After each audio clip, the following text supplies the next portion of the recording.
Hi guys, welcome to Richard Cabile YouTube channel, and to this video, I will teach you how to hide virtual button automatically in your Realme 5 mobile phone.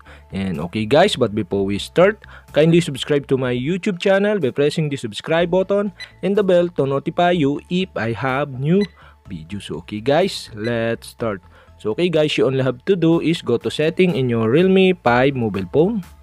And okay guys, here okay, scroll down and go to convenience tools. Okay, click convenient tools, and okay guys, here in convenient tools, okay, you can see the navigation button. Okay, select navigation button, and okay guys, here in navigation button, okay, you can see below the auto hide virtual button. Okay, you only have to do is turn on the switch button on the right side. Okay guys, we have successfully turned on the auto hide virtual button in your Realme 5 mobile phone. And okay guys, here you can see the circle on the lower right side on your screen. And okay guys, you all have to do is click this, and okay guys, auto hide virtual button turn on.